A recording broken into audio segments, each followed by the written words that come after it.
Hello ladies and gentlemen, a lot of people ask me about Spanish language, and here we have a native speaker and she's going to introduce herself in Spanish, and you see the subtitle already.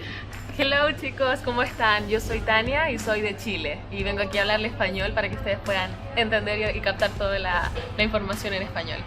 Well, if you don't completely understand that, you can watch the subtitles. And let's start with the numbers. Yeah. I'll say numbers from 0 to 20. Okay. Right? 0, 1, 2, 3, 4, 5, 6, 7, 8, 9, 10. All right. So that was from 0 to 10. Now from 11 to 20, please.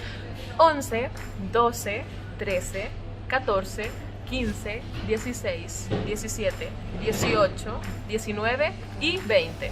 Okay, so 20 is 20. All right. And so that's to start, guys. So next video will be about the days of the week in Spanish. Tania, welcome to YallaSpeak team. Muchas gracias.